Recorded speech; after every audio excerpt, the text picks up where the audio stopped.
Hello, everybody. Hello, fans. I'm trying to speak today to a very important person. Let's see if the connection is going. Laurent Mekies, racing director. Laurent, can you hear me? Oh, Mark. Yes. Good afternoon. Excellent. I can hear you good. How are you? Good, very good. Connection is good. Laurent, second race of the season, Imola, which is a great venue. Grand Premio del Made in Italy e dell'Emilia-Romagna, and all our fans want to know about that track. Tell us a bit more about this, the layout.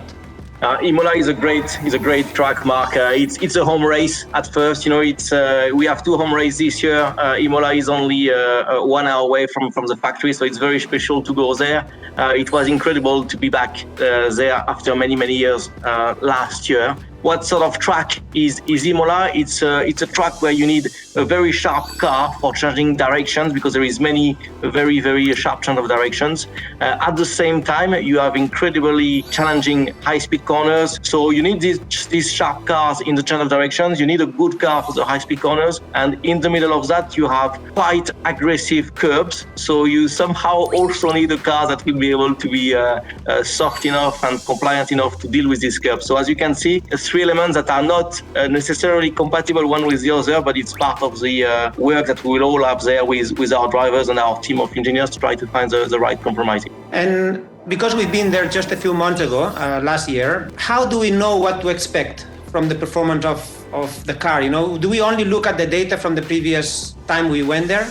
No, not really, Mark. I think this year there is, in the end, a fairly significant change of regulations. We have a bit less aerodynamic forces on the car. On top of that, the tires are different. So actually, we are more so looking at what we have done in Bahrain, how we want to improve from Bahrain, how do we want to adapt the car that we had in Bahrain to the characteristic of the Imola track in order to get the best preparations. That's pretty much the process we're following. And you were talking about how we look at the data, performance. Of course, we are fighting against opponents. That's because at the end of the day, we race against the other teams, the other cars. What aspects of the rivals do we look at, to know how we're going to be performing on the weekend?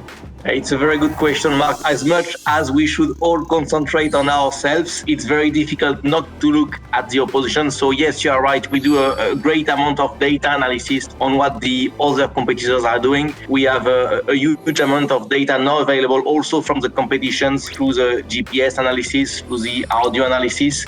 And what do we do with that? Well, we look at our performance, and from that we try to estimate if we are good in power, if we are good in drag, if we are good in downforce, and if we are good in mechanical grip. That's the four parameters we are trying to assess against the oppositions. Now, it does not mean that you can correct the gap if you find a gap, but at least it gives you an indication of where you are likely to suffer, and perhaps to get your preparations a bit better in that case. Thank you, Laurent. So we let you get back to work. It's just a few days away from this home Grand Prix for all of us. So thank you for your good work and good explanations, and Forza Ferrari. Thank you, Mark. See you there. Thanks for your help. See you.